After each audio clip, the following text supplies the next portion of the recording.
Hello, lovely people. It is such a beautiful day here at the meeting place of heaven and earth. So much of the snow has melted as well. You can get a nice little view down there.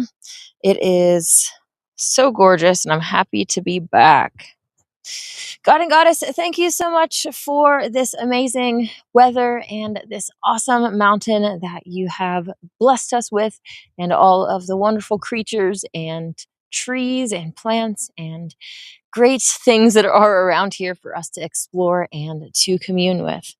Please help us to remember why our soul came to this earth, align with our purpose, and get the mission done. Help us to find ways that we can support ourselves and that align with the mission so that we're not tied to the financial system of this world. Please help us to prepare for anything that is coming, whether it's gardening and bug out bags or that blessed solar future that we can have if we turn paths from here. Thank you for the ability to plant seeds with compassion and love so that we can awaken our brothers and sisters, especially to their divinity, their immortality, and the agendas that are going on around us. Please help us to restore this garden paradise once more. In the name of Elohim, I pray. Amen. Today on the Nazarene calendar, it is Family Day. And again, our family and friends are not just those that we choose to hang out with, but those that we live with and work with and are in community with. They are our family and friends as well. So on our screen here is the noontime peace contemplation. Our God and Goddess, immanent and transcendent, send to all your angel of peace. To my family and friends, send your angel of love. Technically, everyone under the dome, all these souls are our family, and so we should be sending our love to all of them. Hello, Tammy. Nice to be here with you, says Tammy. So great that we can connect with people from all over the world and really, yeah, especially those of us that are awakened to the truth of our reality or awakening. None of us are fully awake yet. There's still so much to discover. But to those of us that have especially aligned with the Holy Megillah and have been changed by it, I know that I definitely have. And yeah, getting kind of into what is going on in my life. Let me take that off the screen there. This past weekend was a church service, and that went really well. We actually launched the first of a new series called Green Lioness Recipes, and I get to go and share vegan recipes with people, and I'm super excited for that. It's going to provide an outlet for all sorts of information to come through, not just cooking, but yeah, I'm really excited for some of the other inspirations that have come to me to make that segment like really, really awesome. So really excited about that.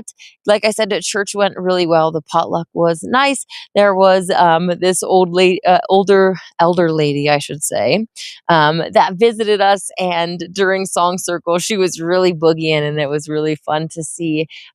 Just especially older people that haven't lost any of their spring. They're still excited and loving life, and they can run circles around younger people of these days, especially lazy people. So it was a great time, and I'm excited though to be back in Mount Shasta next Saturday. This coming Saturday, the 28th, will be our first vegan potluck for the Shasta vegan community, and I'm excited about that.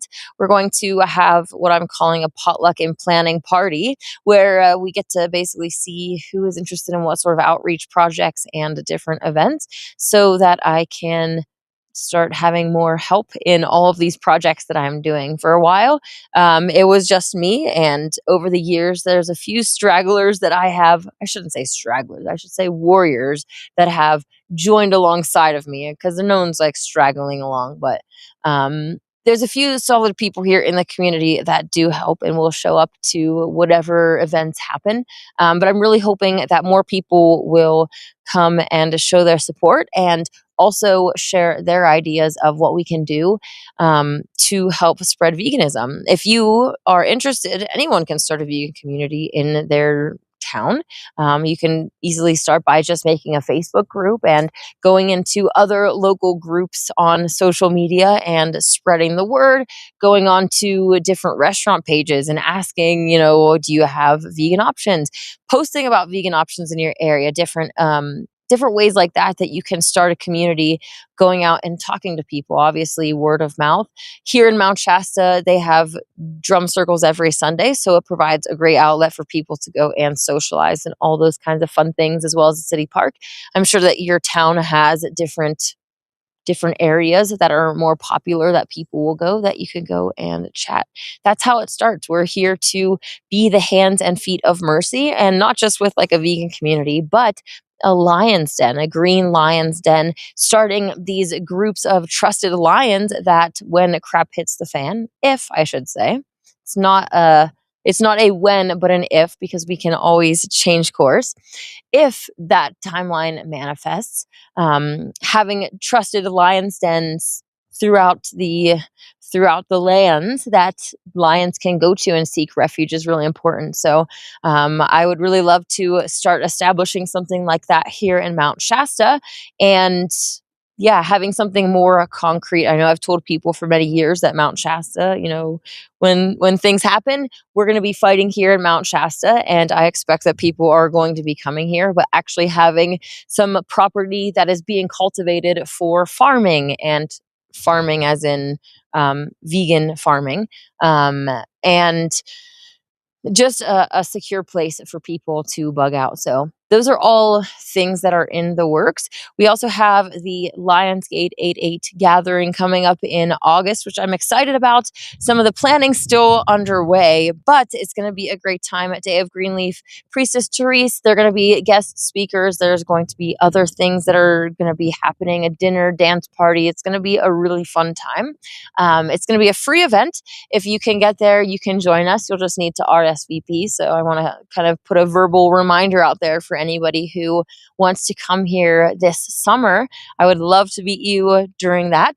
If you're a lover of the Megillah, then definitely reach out to me, because we have an extended stay option. We're going to do a private gathering that's going to be multi-day with the 8-8 kind of in between, where we have our house and we're going to stay together and hang out and explore Mount Shasta and do all sorts of other fun things. So really excited for other things that are going on. David D, I saw your other comment on YouTube, but not on here for some reason. Sorry, I missed a few of your lives. Had family commitments, but I'm back now. Thank you. Well, I apologize to everybody because I missed a few lives as well. That maybe is gonna maybe be what is likely to be expected when I'm traveling up to Florence for a weekend of the church service, because it gets just chaotic with driving up there and trying to get settled in everything that's going on. So, it's harder for me to go live. But that's not that we don't do the noontime peace contemplations. We still do. David D says, a planning party, good idea. Hopefully you get help in your outreach work. Yes, I hope so too. We definitely need, financial help, but we also need just moral support and emotional support and help from people that are understanding of our the things that we understand, that we know. The other day I was having a conversation with a friend about just different levels of consciousness and understanding how, when you're very asleep, let's just picture this funnel of light. Your funnel of light that's coming in is very narrow. So you don't really get a lot of information. You don't see the bigger picture. The more that you awaken, the more that you purify yourself, those spiritual insights, that cone of light that's coming in broadens, right, until it is very, very big. In the Megillah, we hear about the story of Peter, which we're about to get into in our next readings together, which are coming soon. Maybe even tomorrow, I might do the next chapter and start reading. But it talks about how, people that were below Peter saw him as a great light. It's like for them in their little bit of light cone, he was a very great light. But when you were getting closer to his level of consciousness, and then even further above it, like Lord and Lady Christ, Peter, at that point, then he's being almost looked down upon, not in a degrading way, but I'm saying that they see higher than him. Their spectrum of consciousness is wider, and his is more narrow. So to them, he is more like a blind person, but to the people that are even more blind, he is a great leader, right? So we're all on um, our own different places in the spiral, hopefully going up, although unfortunately the default is spiraling down. It is a conscious choice that we have to make to align our thoughts, words, and deeds with that upward spiral, especially coming into this world where the media and all of these different forces around us are trying to come into our aura, our shield of light, and influence us and get us to do things that essentially they can live vicariously through us, eating meat, doing behaviors that are dragging us down to hell in all of those different forms. So trying to combat that is part of the battle, and aligning ourselves with our true selves, and not allowing ourselves to get off balance from all the things around us. Anyways, excited, yes, about the planning. I think I was on this planning comment from David D. Hopefully a lot of people come out. That all was to say this. Cool. Awesome. Mike says you're AI. I am not AI. Ivan Dorsey, awesome. Hello, thank you. Jammin says you're very beautiful. Thank you. Hello, Upper Moon Dragon. Cool. Mike, I'm not really sure why you're saying that I am AI, but I am not, and it's easily disprovable that that you would say that I'm AI. Like, anyways, I'm not even gonna address any more of that nonsense. Cool. It looks like my video got shared out to some niche places. But anyways, I'm gonna be jumping off of here. I will be back tomorrow for the noontime peace contemplation, and let's just say probably we'll go ahead with the reading of the next chapter in the Holy Megillah.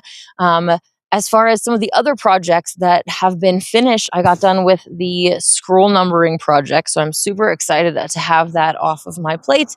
And now I'm almost done with part of the project where I'm editing some of the other formatting errors or grammar type things that need to be touched up before the final edition of Megillah. So I'm super excited about that. Really happy with all the progress, and I'm super excited to have a wonderful day. So I hope that you do as well. May God and the Goddess bless you.